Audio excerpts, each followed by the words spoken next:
Assalamualaikum warahmatullahi wabarakatuh. Kembali lagi di channel ceritaku. Untuk kisah kali ini saya akan coba melanjutkan menceritakan sebuah kisah horor yang berjudul Di Antara Dua Dunia. Dan sebelum kita lanjut ke ceritanya, tekan dulu tombol like video ini dan jangan lupa tekan juga tombol subscribe channel ini dan nyalakan juga lonceng notifikasinya agar tidak ketinggalan cerita-cerita lainnya dari channel ini. Dan buat teman-teman yang pengen membaca langsung ceritanya, nanti silahkan saja kunjungi linknya yang nanti akan saya sertakan di kolom deskripsi. Dan seperti apa untuk lanjutan dari kisah ini? Langsung saja kita masuk ke ceritanya. Esok harinya di lokasi proyek, nampak ada Pak Jamal, tangan kanan Pak Syam, yang telah hadir di situ. Dia terlihat sedang berbicara serius dengan Mbah Giri. Aku tak terlalu suka dengan sosok Pak Jamal. Dia justru lebih mirip bos preman ketimbang sebagai tangan kanan dari seorang bos pemimpin perusahaan. Bukan tanpa sebab, aku berperilaku seperti itu. Dirinya yang kemana-mana selalu didampingi sejumlah pria sangar berbadan tegap, membuat orang-orang segan untuk berurusan dengannya. Mau apa dia? Tanyaku pada Pak Maman, yang nampaknya juga tak terlalu suka dengan kehadiran Pak Jamal. Gak tahulah, katanya dapat tugas dari Pak Syam. Saya gak mau tanya-tanya, malas urusan sama dia, balas Pak Maman. Aku terus memandangi Pak Jamal dari kejauhan, tapi diriku langsung terheran-heran ketika melihat Mbah Giri berbisik-bisik dengannya sambil menunjuk-nunjuk ke arahku. Apa maksudnya? Lalu tiba-tiba Pak Jamal memerintahkan agar seluruh pekerjaan dihentikan sejenak dan para pekerja diminta untuk sementara menyingkir. Ini ada apa? Lantas terlihat Mbah Giri berjalan menuju ke salah satu tiang pemancang yang sedang dibangun, diikuti oleh beberapa anak buah Pak Jamal yang terlihat membawa sesuatu. Dari kejauhan, lelaki tua itu nampak memberikan arahan kepada para anak buah Pak Jamal itu untuk meletakkan dan menyusun semua barang yang tadi mereka bawa, persis di kaki tiang pemancang. Aku sempat terkejut saat tahu kalau ternyata yang mereka bawa itu adalah sesaji, berupa kembang 7 rupa, seekor ayam hitam, kelapa kuning, dan sebuah kepala kerbau yang diletakkan dan disusun sedemikian rupa di atas tampah besar bersanding dengan bakaran dupa dan kemenyan. Kini aku tahu maksudnya. Rupanya Mbah Giri akan melakukan ritual persembahan yang diperuntukkan bagi para lelembut penguasa wilayah ini. Dia ingin membujuk dan berkompromi dengan mereka, coba memberikan beberapa persembahan sebagai tanda izin dan memohon restu. Setelah segalanya siap, Mbah Giri nampak duduk bersila di hadapan susunan sesaji itu. Dia terlihat khidmat sambil memejamkan mata. Mulutnya mulai berkomat kamit. Kami semua serius memperhatikan semua itu dari kejauhan. Tetapi tiba-tiba Pak Jamal datang menuju ke arahku. Mau apa dia? Kamu kemari sebentar, saya mau bicara. Ucapnya serius memintaku untuk mendekat. Ada apa, Pak? Jadi begini, saya hanya menyampaikan apa yang tadi Mbah Giri bilang. Dia minta supaya kamu jangan berbuat macam-macam saat proses ritual sedang berlangsung. Loh, memangnya saya kenapa, Pak? Saya nggak berniat melakukan apa-apa kok. Balasku tak heran. Ya sudah, pokoknya saya cuma menyampaikan saja. Saya juga nggak tahu kenapa Mbah Giri bilang begitu. Jadi saya minta, apapun yang akan terjadi nanti, kamu nggak usah ikut campur, paham? Sahut Pak Jamal dengan nada bicara sedikit mengancam. Aku tak menjawab. Aku cuma diam sambil menatapnya. dengan sinis. Setelah itu, tanpa banyak bicara lagi, Pak Jamal langsung berbalik pergi. Dan tiba-tiba saja, ada 3 orang pekerja yang mendadak bertingkah aneh. Mereka yang sejenak tadi diam, tiba-tiba saja berteriak-teriak, lalu menggeram-geram sambil melotot. Seketika suasana menjadi tegang. Para pekerja yang lain langsung panik, lalu menyingkir ketakutan. Tapi tidak denganku. Kini aku paham mengapa Mbah Giri memintaku untuk diam. Karena ternyata dia sengaja mengundang para lelembut untuk datang, dan kini sedang merasuki ketiga pekerja itu. Mbah Giri yang rupanya mengerti akan kemampuanku, tak ingin jika aku sampai menolong ketiga orang itu, dan merusak jalannya ritual yang sedang dilakukannya. Tapi aku tak bisa tinggal diam. Aku yang sudah sering merasakan sakit dan tersiksanya tubuh yang kerasukan, jelas tak tega melihat kondisi ketiga orang pekerja naas itu. Mereka yang tak tahu apa-apa malah dimanfaatkan sebagai media lelaku sesaat. Aku pun segera mendekat untuk menolong mereka. Tapi belum apa-apa, beberapa orang anak buah Pak Jamal langsung menghalangiku, berdiri bertolak pinggang dengan tatapan mata yang sangar. "Hei, diam situ. Awas kalau berani macam-macam," ucap salah seorang dari mereka yang bertubuh paling besar, berdiri menghalangiku dengan mata melotot sambil menunjuk-nunjuk. Aku terpancing emosi. Memangnya dia pikir aku takut? Tapi belum sempat aku maju untuk menantangnya, Pak Maman datang dan langsung mencegahku. "Sudah Ton, biarkan saja. Gak usah cari masalah. Biarkan saja mereka melakukan apa yang mereka mau. Biar cepat selesai dan kita semua bisa lanjut kerja," ucapnya sambil memintaku untuk kembali tenang.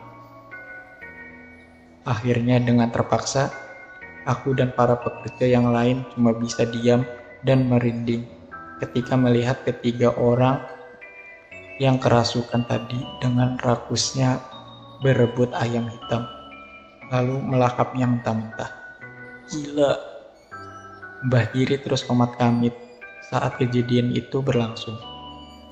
Setelah habis melahap ayam hitam, ketiganya langsung berebut memakan kembang yang ada di atas tampah besar dengan mulut yang masih dipenuhi dengan lelehan darah.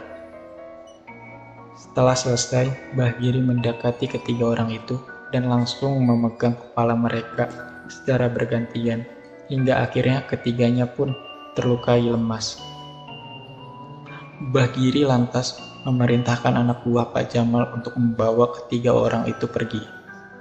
Selanjutnya, dia minta digalikan lubang di kaki tiang pemancang, lalu menguburkan kepala kerbau tadi setelah sebelumnya disiram dengan air kelapa kuning, lalu dibungkus kain putih.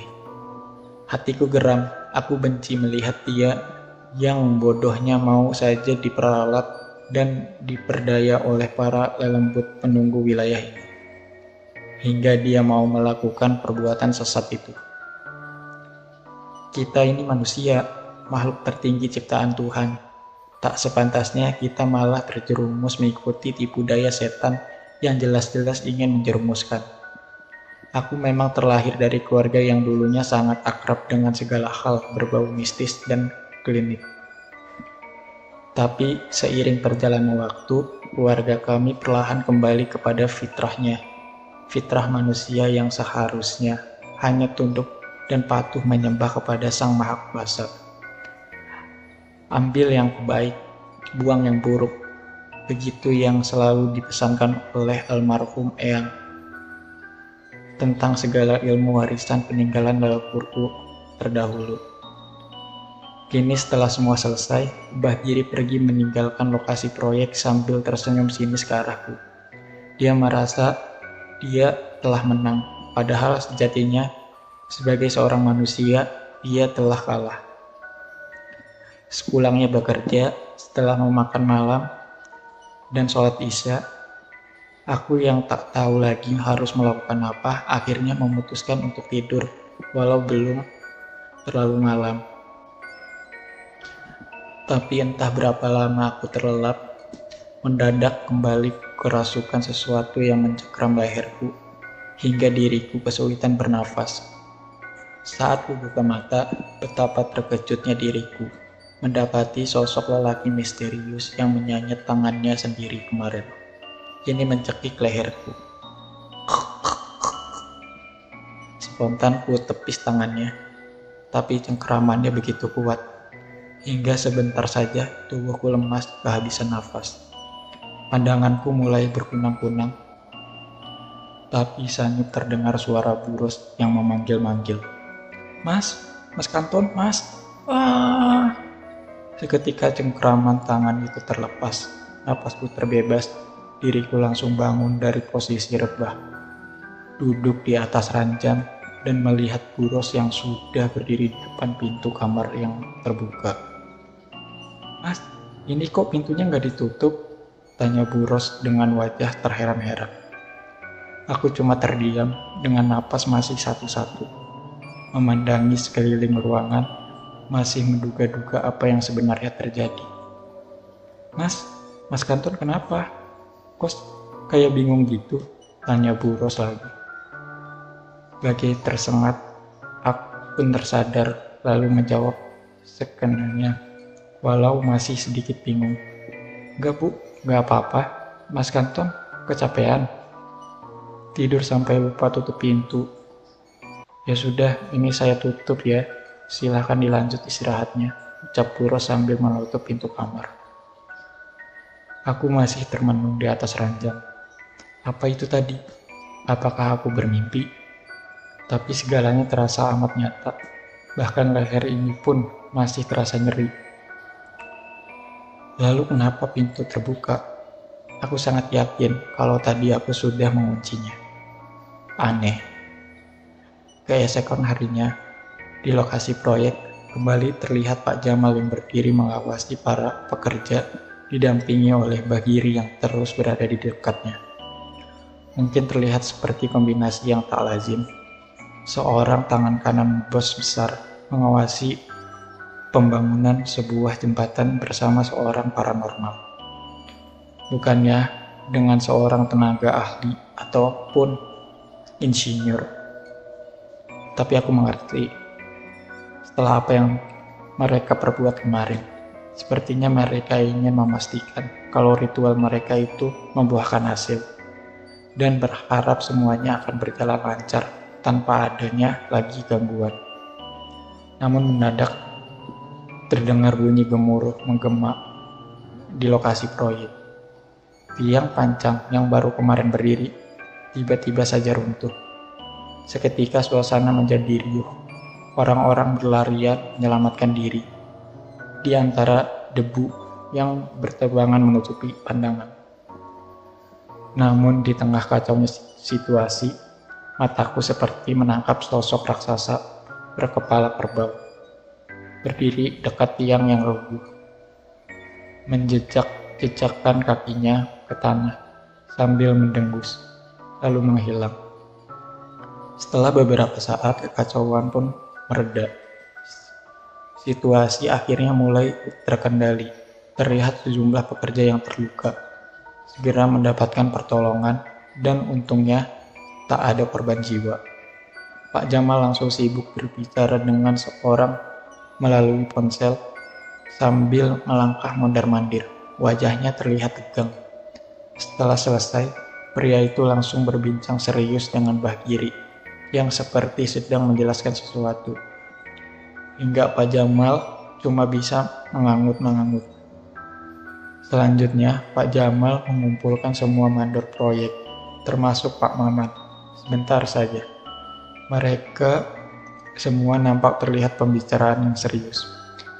Cukup lama mereka seperti itu, sebelum akhirnya mereka membubarkan diri.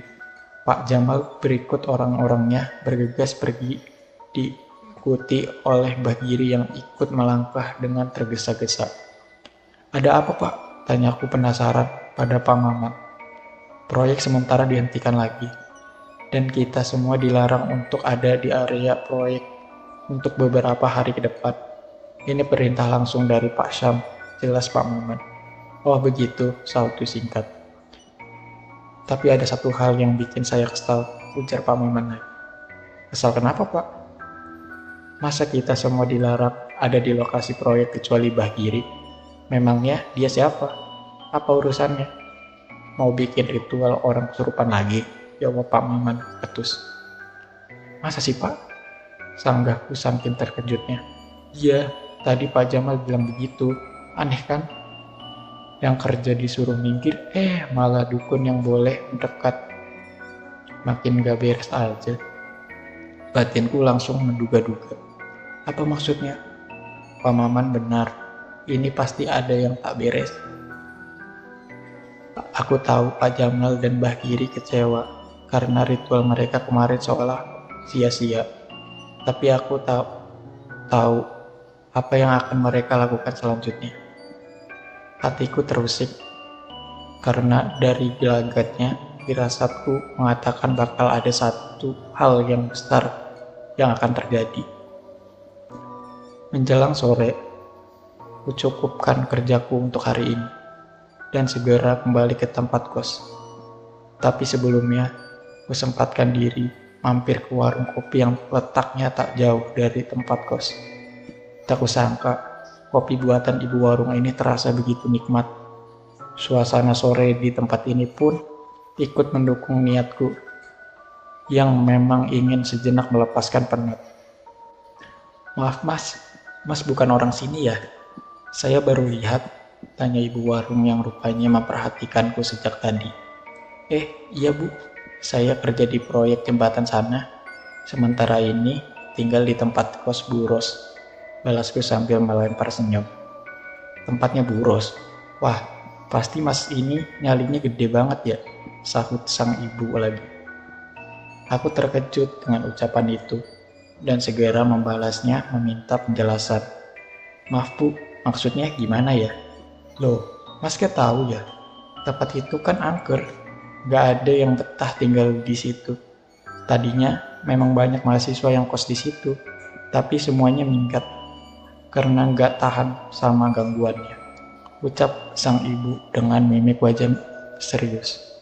Loh, bukannya masih ada mahasiswa yang di kos di situ? Kata Bu Ros, mereka sedang mudik liburan semester, tanyaku lagi. Yalah, memangnya tadi masih ada beberapa yang nekat kos di situ. Soalnya harga memang murah, tapi sekarang semuanya sudah pindah. Sudah beberapa bulan ini tempat itu kosong. Maaf ya mas, saya bukannya nakut-nakutin, sekedar mengingatkan saja. Saya juga belum lama jualan di sini. Tadinya para mahasiswa itu sering nongkrong di sini. Mereka sering cerita kalau ada hantu yang mengganggu mereka, jelas sang ibu. Oh, begitu. Ya sudah bu, saya pamit dulu. Makasih ya ceritanya, sahutku sambil berdiri lalu pergi. Kembali ke tempat kos, ternyata Bu Ros sudah menantikan kepulanganku sejak tadi. Rupanya dia sengaja membuatkanku nasi goreng, teh kesukaanku. Luar biasa ibu yang satu ini. Di meja makan, kembali dia mengajakku berbincang-bincang. Aku sengaja memanfaatkan situasi untuk bertanya lebih lanjut tentang kebenaran cerita dari ibu warung tadi. Maaf bu, saya harap ibu jangan marah.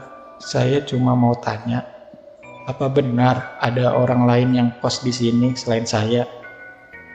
Tapi di luar dugaan, alih-alih menjawab, Bu Ros malah langsung menangis, membuatku jadi merasa bersalah karena telah lancang bertanya seperti itu.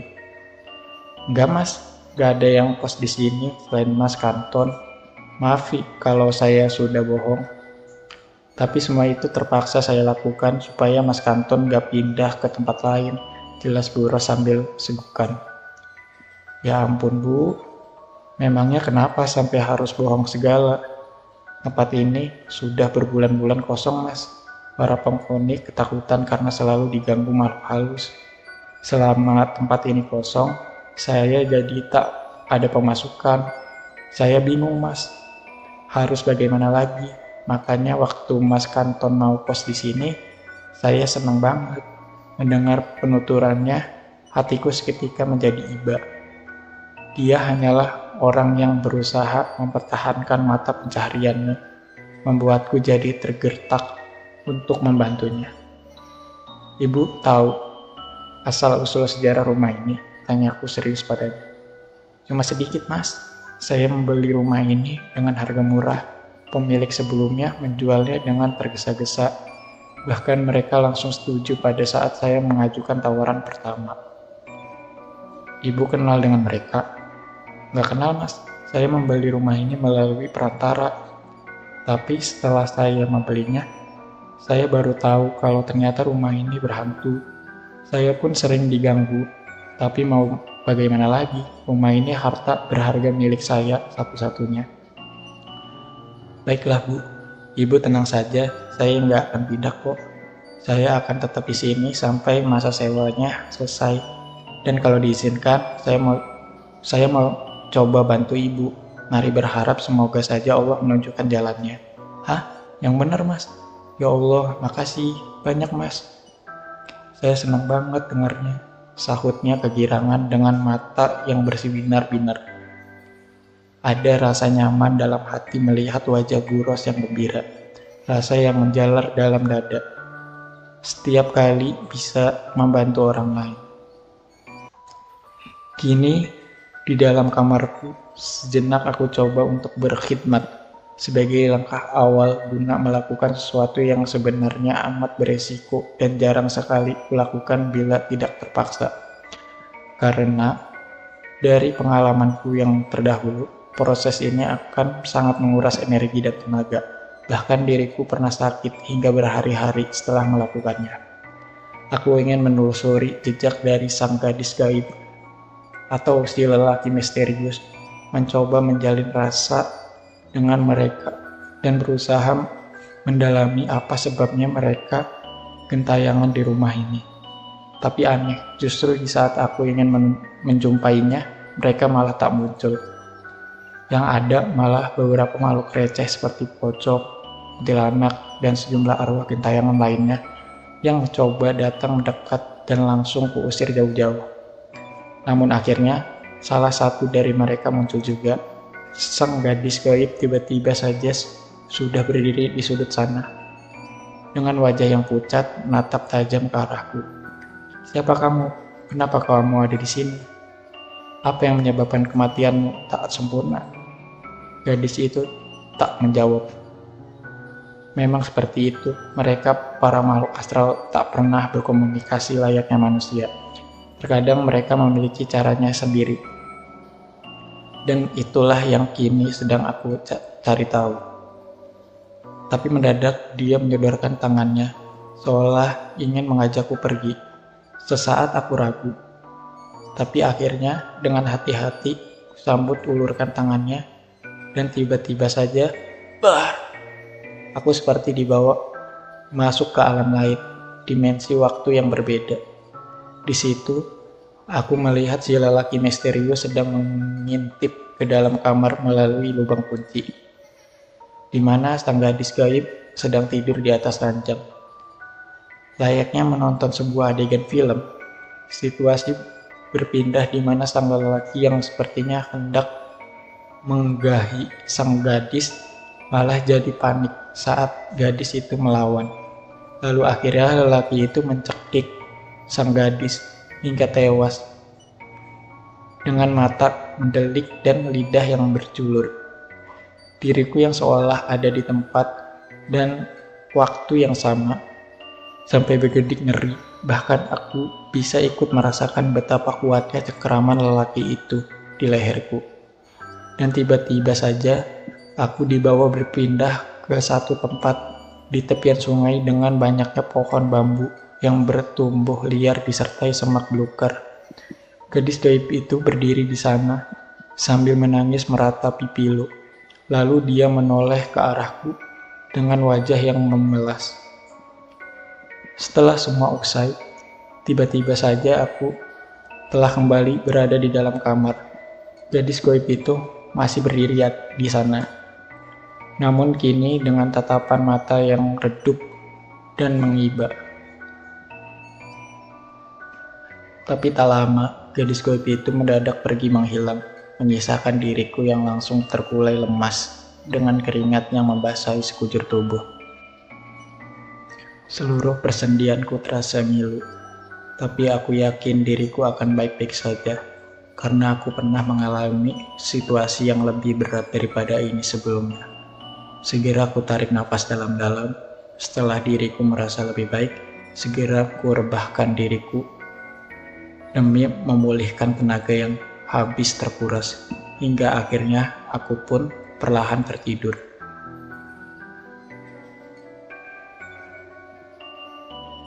Oke teman-teman, sampai di sini dulu ceritanya.